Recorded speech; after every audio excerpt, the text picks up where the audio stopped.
ሰላም ጤና ይስጥልን ውድ ሪፖርተር ተከታታዮች የሰዓቱን ዜናዎች ቀጥዬ ያሰማችኋለሁ። በቅድሚያም አርዕስተ ዜና። ፋኖን የተቀላቀለ የፌዴራል ፖሊስ አባልን ጨምሮ 48 ታጣቂዎች ላይ እርምጃ ተወስዷል ሲል መንግስት አስታወቀ። ባለፈው ሳምንት ሰልፍ የወጡት የትግራይ የጸጥታ ኃይሎች ይቅርታ ጠይቀዋል። አብራችሁን ቆዩ። እሺ ተጄ ነው መከፍለው ወራው ይትየለሌ ነው ብዙ ስራ ነው የሚያስተዋጉልብኝ እንዴ ያው ለሰለፍ ይሄው እዚህ ጋር እኮ መክፈል ይችላል ልጆቼን ከትምህርት ቤት ማምጣት ስላለብኝ እንጂ ሄጂ ከፍዬ ደግሞ ተመልሼ ልመጣ ነው። ቀን ይከሰል ሲቢ ብርና ሞባይል ባንኪንግ የክፍያ መተግበሪያዎችን በመጠቀም የትራፊክ ቅጣቱን በቀላሉ ያለ ልፋት ይፈጽሙ። የኢትዮጵያ ንግድ ባንክ ሁሌም የሚተማመኑበት ባንክ። በአማራ ክልል ሰሜን ጎጃምና በምዕራብ ጎጃም ዞኖች ቅዳሜ ጥቅምት 8 ቀን 2018 ዓ.ም የመከላከያ ሰራዊት ባካሄደው ኦፕሬሽን የፌዴራል ፖሊስ አባል የነበረ ግለሰብን ጨምሮ 50 ገደማ ታጣቂዎችን መግደሉን መንግስት አስታውቋል።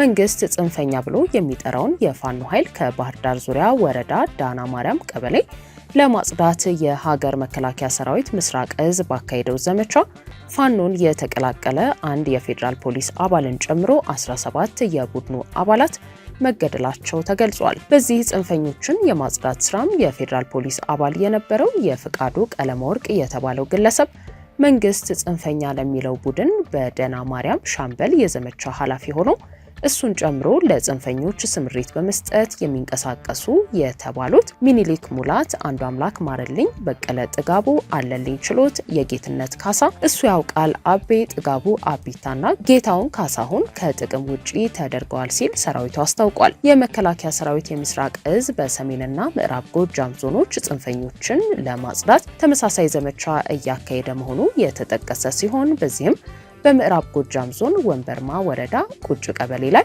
8 ጽንፈኞችን ከጥቅም ውጭ ሲደረጉ 13ቱ መቁሰላቸው ተገልጿል። ከክልሉ የጸጥታ ሁኔታ ጋር በተያያዘ ከመንግስት ሚዲያ ጋር ቆይታ ያደረጉት የአማራ ክልል ሰላምና ጸጥታ ቢሮ ኃላፊ ዶክተር እሸቱ ኢየሱፍ እኛ ልዩነቱን በግጭት የመፍታት ፍላጎት የሌለን በመሆኑ አሁንም የሰላም በር በመንግስት በኩል ክፍት ነው ሲሉ ገልጸው የክልሉ ሰላም የሚሰፍነው ህዝቡ ሲደግፈን ብቻ ነው በማለት ተናግረዋል። መንግስት ጽንፈኛ በሚላቸውና ራሳቸውን የፋኖ ኃይሎች ብለው በሚጠሩት ታጣቂዎች እና በመንግስት ወታደሮች መካከል በክልሉ የተለያዩ አካባቢዎች ባለፉት ቀናት ውጊያ መኖሩንና የፋኖ ኃይሎች ተጨማሪ ቦታዎችን መቆጣጠራቸውን የዶችቬሌ ዘገባ አመላክቷል። የመረጃ አውታሩ ከመንግስት ኮሚኒኬሽን ጉዳዮች አገልግሎት ሚኒስትር ዴኤታ ከበደ ዲሲሳ አገኘሁት ባለው ምላሽም ጽንፈኛ ሲሉ የገለጹት ኃይል ትንኮሳ ከመፈጸም ውጪ በየቦታው የመዋጋት አቅም የለውም ብለው ከሰሞኑ የተከሰተ አዲስ ነገር ለመገናኛ ብዙሃን የሚነገር የለም ብለዋል። ይሁን እንጂ የፋኖ ኃይሎች በሰሜን ወሎ ዞን ብቻ 6 ወረዳዎችን መቆጣጠራቸው ተዘግቧል። ባለፈው ሳምንት የክልሉ መንግስት ከታጣቂዎች ጋር ውይይት ለማድረግ ጥረቱን አጠናክሯል ተብሎ ሲገለጽ የአማራ ክልል መንግስት ኮሚኒኬሽን ቢሮ ኃላፊ ዶክተር መንገሻ ፈንታው በክልሉ ያለውን ግጭት ለማስቆም በርካታ ስራዎች እየተሰሩ ነው። በክልሉ ያለው ግጭት ሀብት ንብረትና የሰው ነፍስ ላይ ውድመት እያደረሰ ነው። ግጭቱ እያደረሰ ያለውን ውድመት በማስቆም የተጀመሩ የልማት ፕሮጀክቶችን ለማጠናቀቅ ግጭቱን በድርድር ለመፍታት እየተደረገ ያለው ጥረት ተጠናክሮ ቀጥሏል ብለዋል። ነገር ግን ዘገባውን ያሰራጨው የኢትዮጵያ ፕሬስ ድርጅት ከገጹ ላይ መረጃውን ማንሳቱ አይዘነጋም። አቢሲኒያ ባንክ ባለ 2 መኝታ አፓርትመንት እየሸለመ ነው። ይህን ከሰማው ጊዜ ጀምሮ ክፍያዎቼን ሁሉ በአቢሲኒያ ባንክ በማድረግ የዕጣ ቁጥሮች እየሰበሰብኩ ነው። በአቢሲኒያ መክፈል ሌላው አስደሳች ነገር ክፍያዎች ሳይዘገይ መፈጸማቸው ተገበያይን ገባ አልገባ ከሚሉ ዝግብ ያድናል። በየሳምንቱ ከ50 ሺህ ብር ጀምሮ ላፕቶፕ፣ ሳምሰንግ ሞባይል እንዲሁም የዓመት ያልተገደበ ኢንተርኔት ጥቅል የሚያስገኝ ዕድልም ይገኛል። እስከ መስከረም 27 በሚቆየው ዕድል ይህ ውብ መኖሪያ ቤት የእናንተ ይሁን። እናንተም ፍጠኑ። ባልታሰበ ሲሳይ ለመንበሽበሽ ምርጡ ጊዜ አሁን ነው።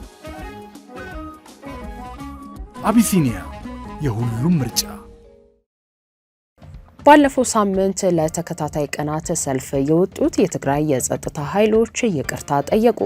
ባለፈው ሳምንት ለተከታታይ 3 ቀናት በትግራይ ክልል የተለያዩ አካባቢዎች የትግራይ ኃይል አርሚ 22 አባላት የደሞዝና ጥቅማጥቅም የሕክምናና የመሬት ይሰጠን ጥያቄዎችን በማንሳት ሰልፍ መውጣታቸው የሚታወስ ሲሆን የሰራዊቱ አባላት መንገድ በመዝጋታቸው የተሽከርካሪዎች እንቅስቃሴም ተስተጓጉሎ እንደነበር ተገልጿል።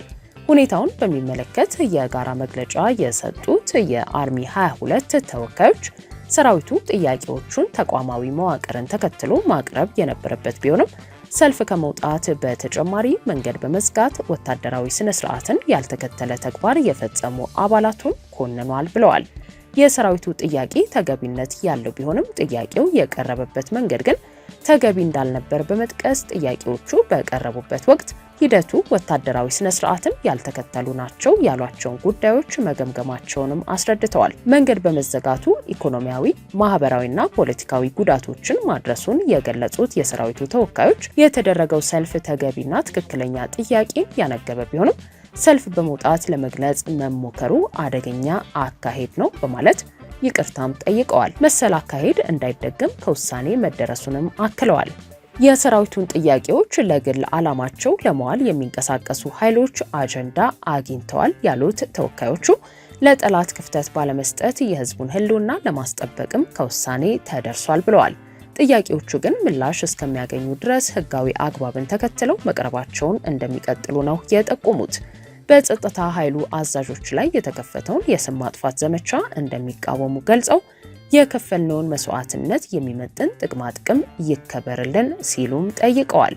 የትግራይ ኃይሎች የደቡብ ግንባር አዛዥ ጀነራል ዮሐንስ ወልደ ጊዮርጊስ በበኩላቸው የሰራዊቱ አባላት ያቀረቡት ጥያቄ ተገቢ እንደሆነ ገልጸው የክልሉን አቅም ባማከለ መልኩ የሰራዊቱን ጥቅማጥቅም ለማስከበር የሚገፋ ትክክለኛ ጥያቄ ነው ሲሉም ተናግረዋል።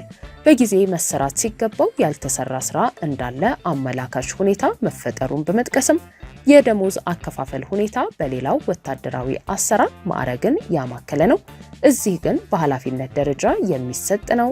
ያ አለመስተካከሉ ማህበራዊ ችግሮችን ጭምር እየፈጠረ ነው ብለዋል። የሰራዊቱን ተጠቃሚነት የሚያረጋግጥ ራሱን የቻለ መመሪያ ሳይኖር መቆየቱ ችግር መፍጠሩን የገለጹት ጀነራል ዮሐንስ ጠላቶቻችን በሁኔታው በጣም ተደስተዋል። በ2013 ዓ.ም በጦርነቱ ጊዜ መቀለ ሲገቡ እንኳን እንዲህ የተደሰቱ አይመስለኝም ሲሉም ተደምጠዋል። ብዙ ሽርጉድ እየተደረገ እንዳለ እናውቃለን። ሰራዊታችን ጥያቄ ያቀረበ እንጂ ለጠላት አሳልፈን እንስጣችሁ አላለም። ጠላቶቻችን እቅዳቸው መምከኑን ሊያውቁት ይገባል ሲሉም ወርፈዋል። ጫዲሮም ክቡር ዓምሓሙ በቂዕም ተደሲቶም ቅድሚ ሕጂ መቐለ ከኣትዉ ከለዉ 2013 ከምኡ ዝተደሰቶ ይመስልን ዘሎ ሕትኽትኽ ዘሎ ሽርጉድ ክነግረኩም ኣይክእልን። መቐለ ያ ክእቶ ትግራይ ክቋፀሩ እዚ ይዳሎ እዚ ይስራሕ እዚ ተኣርነብ እዚ ከምዚ ይኹን እዚ ግን ከምቲ ዝበልኩሞ ሰራዊትና ሕቶ እዩ ዝሓተተ እምበር ትግራይ ከርክበኩም አይበለ። ይህ በእንዲህ እንዳለ የክልሉ ጊዜያዊ አስተዳደር በጦርነቱ ለአካል ጉዳት ለተዳረጉ ወታደሮች ሕክምና የሚውል 400 ሚሊዮን ብር በጀት መመደቡን የትግራይ አርበኞች ኮሚሽን በዛሬው ዕለት አስታውቋል። የጊዜያዊ አስተዳደሩ ፕሬዝዳንት ሌተናል ጀነራል ታደሰ ወረደ ድጋፎች እየተደረጉ ቢቆዩም በቂ አለመሆኑን ጠቅሰው ገንዘቡ ነዋሪነታቸውን በአሜሪካ ካደረጉ የትግራይ ተወላጅ የዳያስፖራ ማህበረሰብ አባላት እንዲሁም በዲዲአር ከተሰናበቱ የቀድሞ ተዋጊዎች መዋጮ በተገኘ 18 ሚሊዮን ብር ድጋፍ መሆኑንም አክለው ገልጸዋል። የትግራይ ክልል ጊዜያዊ አስተዳደር ባሳለፍነው አርብ ባካሄደው አስቸኳይ ስብሰባ የጸጥታ ኃይሎችን መብትና ጥቅማጥቅም በዝርዝር ያስቀመጠ ደንብ ማጽደቁን በኮሚኒኬሽን ቢሮ በኩል ያስታወቀ ሲሆን ደንቡ መሰረታዊ ፍላጎቶችን፣ የሕክምና አገልግሎት፣ የመኖሪያ ቤት መስሪያ መሬት፣ መንግስታዊና መንግስታዊ ባልሆኑ ተቋማት ክብርን ያማከሉ አገልግሎቶች እንዲሁም ትምህርትና ስልጠናን የተመለከቱ ጉዳዮችን ያካተተ እንደሆነ መገለጹ ይታወሳል። ውድ ሪፖርተር ተከታታዮች የሰዓቱ ዜናዎቻችን እነዚህ ነበሩ። ስላደመጣችሁን ከልብ እናመሰግናለን።